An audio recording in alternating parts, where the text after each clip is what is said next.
Hola chicos, literatura 99. A punto ya de llegar al centenar de vídeos de literatura. Nos encontramos otro romántico menor. Sevillano, nacido en pleno auge neoclasicista, por lo que va a ser un combinado de fondo y forma entre romanticismo y neoclasicismo. Pero vamos, la crítica lo ha metido dentro del bloque romántico menor, a la sombra de los grandes de Larra y Espronceda. Se trata de Gabriel García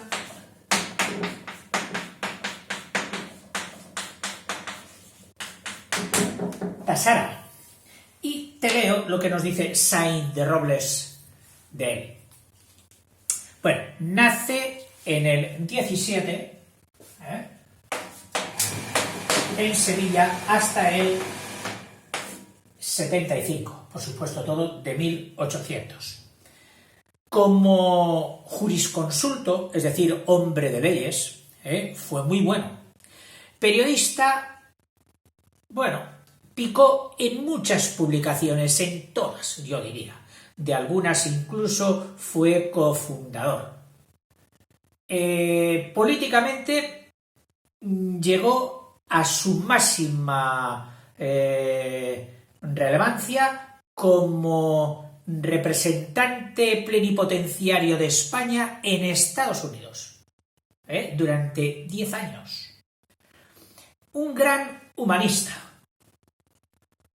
Es decir, dominaba mucho casi todos los saberes, aunque como buen romántico no llegó a coronar ningún título de estudios.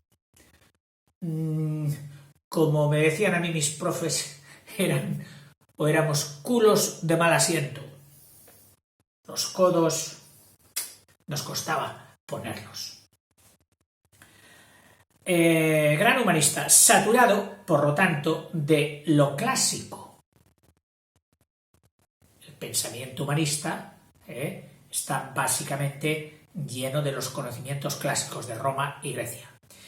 Representa en el romanticismo español a lo ditirámbico. Y por ditirambo, pues es esa poesía, creo, que presta más atención a la forma que al fondo, retórica pura, cogido esto del neoclasicismo. Lo suntuoso también. La actitud exaltada romántica hacia la grandilocuencia, precisamente por los temas tratados, que eran, pues, las grandes ideas, pero en abstracto, no en concreto. Los grandes ideales, aún vagamente sentidos. Tassara es la contrapartida, quizás, de Nicasio Gallego, del funerario que vimos en el vídeo anterior. Este Nicasio fue romántico de fondo y clásico de forma. Aquel, es decir, el que estamos hablando, de Gabriel García Tassara, es romántico de forma y clásico de fondo. Un poeta de exquisiteces, de delicateces. Poeta, como es lógico, repudiado por las muchedumbres de la época, que solo querían exaltación pero sin retórica. Y a este le iba mucho la retórica. Y ahora nos dice el gran crítico de aquella época, aunque, según Sainz de Robles, pasándose 3 vueltas de encomio, de una alabanza exagerada, nos dice Valera. Dice, es difícil dar idea en pocas palabras del ingenio y de las obras de Tassara. Fíjate que lo que vas a oír a Valera era como para haberle puesto no en segunda fila de los románticos, sino en primerísima de la literatura mundial casi. Dice, es difícil de tasar. En su estilo y en su ser, que el estilo refleja, hay perfecta unidad. Pero esta unidad se difunde en variedad riquísima. Su lira tiene todas las cuerdas. Su lira es tan fecunda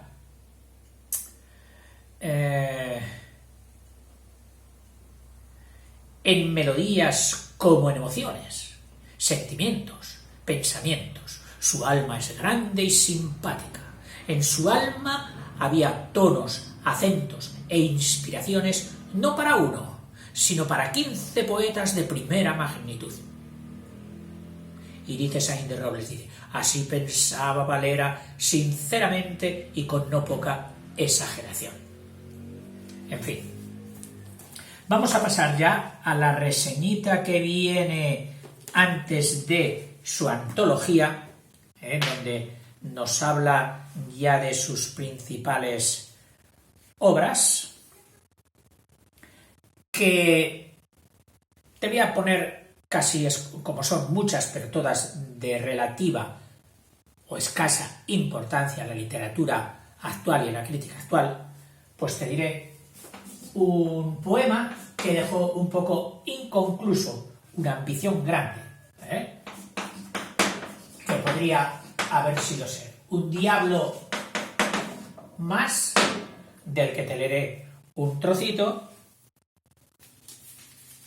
Tiene himnos religiosos, como es himno al Mesías,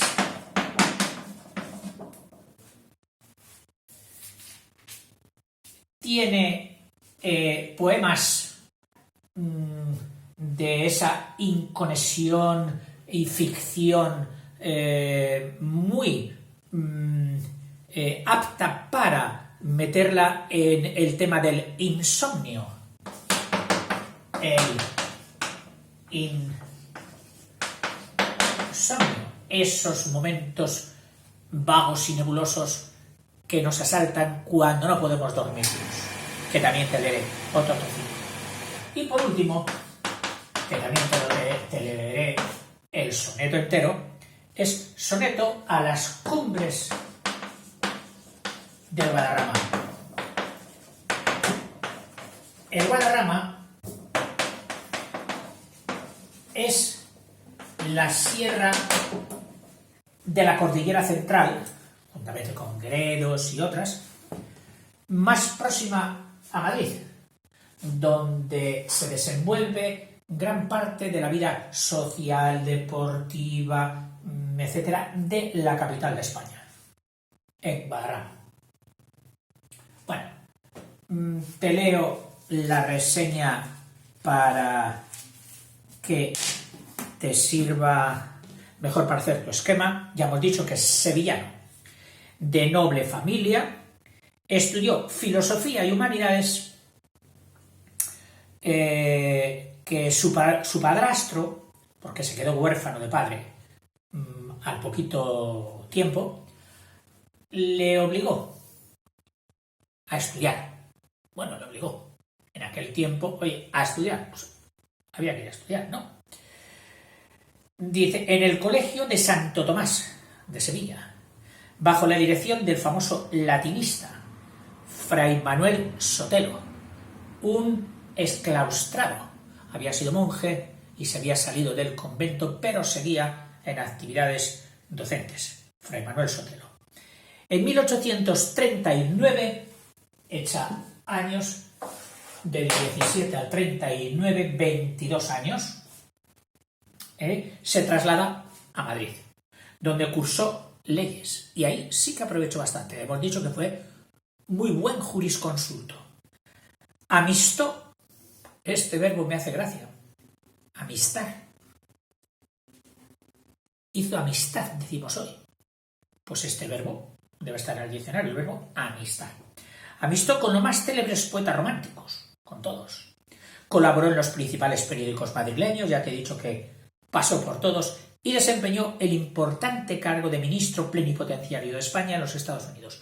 La mayor parte de sus poesías líricas se publicaron entre el 39 y el 42, es decir, en pleno romanticismo que teóricamente o oficialmente empezaba en el 35 y acababa en el 45. En el Correo Nacional, un periódico, y en el Semanario Pintoresco Español fue donde se publicaron. Te leo un poquito de Un diablo más. Óyeme, yo te hablo en el nombre de Dios. Dios, no hay vocablo para Dios más que Dios, el que adoraste, el que luego olvidaste. Parece que se está dirigiendo aquí al diablo, a Lucifer.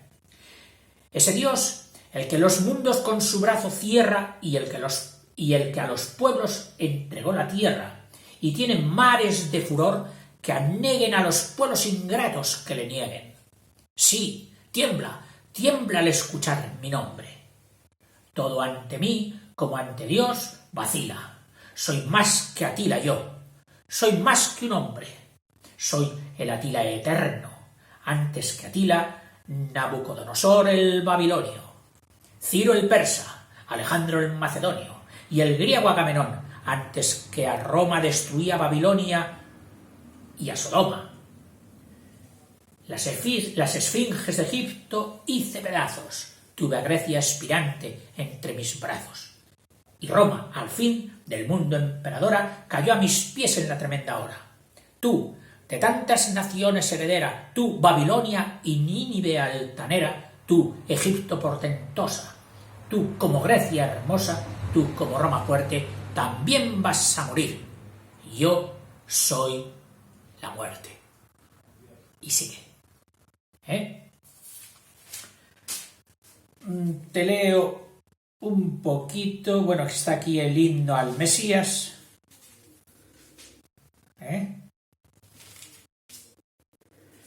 Del insomnio. Esos momentos vagorosos. Mi sueño huyó. No quiero luz. Medito. Silencio. Soledad. Tinieblas. Calma.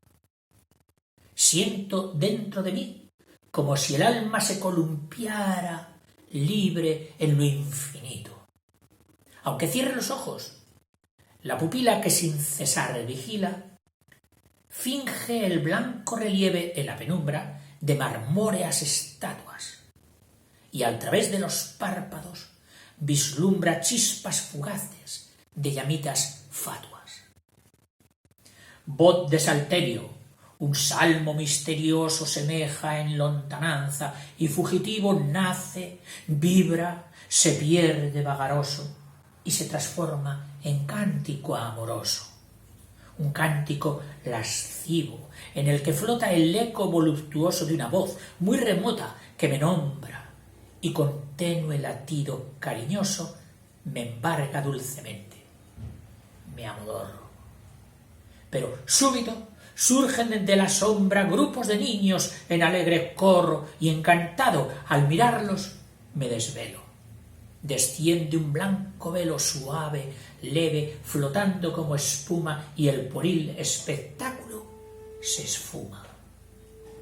Cosas todas muy típicas, estrambóticas, originales de El insomnio. Doncellas, ahora dice, doncellas de ropaje transparente danzan y agitan voluptuosamente las traslúcidas faldas, tejiendo en su rondó rítmicamente sartas de virtuosísimas guirnaldas. Lucientes aureolas de sus flotantes cabelleras fluyen, y en ondas, como al paso de las olas, hacia la oscuridad se alejan y huyen. Aunque cierre los ojos, la pupila que sin cesar vigila finge el contorno vago de un castillo roquero, y a sus plantas un lago sereno, inmóvil, cual pulido acero. Y así sigue con el insomnio. Y paso ahora ya al soneto a las cumbres de Guadarrama. Unas cumbres que, por ser de una cordillera, la viejecita de España, del sistema central, las más viejas, son las más gastadas, más redondeadas, no tienen los picachos ni de las del norte ni de las del sur. Estas montañas son redondeadas, pero tienen bastante altura. Están sobre un peñasco muy firme de las dos submesetas de la península ibérica. Y en invierno son frías. Incluso las noches del verano son frías también. Ahí están las tierras por el norte de Soria, de Segovia, por el norte Soria y Segovia, y por el sur, pues Madrid y parte de Toledo. Bien, este señor había pasado mucho tiempo fuera de España y cuando viene ve su sierra otra vez, porque esta sierra se ve desde Madrid. Esa llanura, te levantas y con el aire transparente de la meseta castellana, al fondo se ven a 40-50 kilómetros, se ven las cumbres nevadas del Guadarrama. Es como un aire de respiro, de aire puro, aunque sea imaginativo dentro de la gran ciudad llena de tráfico. Pero un poco de consuelo sí que da. Dice, cumbres de Guadarrama y de Fuenfría, columnas de la tierra castellana son las mayores alturas, que por las nieves y los hielos cana, la frente alzáis con altivez sombría. Campos desnudos como el alma mía, son unas cumbres que por el frío no crece apenas la vegetación, solo la hierba, que se prolonga luego en prados para la ganadería.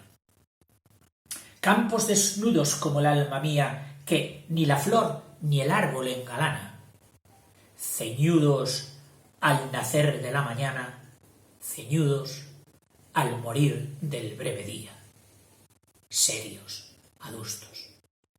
Al fin os vuelvo a ver, tras larga era, os vuelvo a ver con el latido interno del patrio amor, que vivo persevera.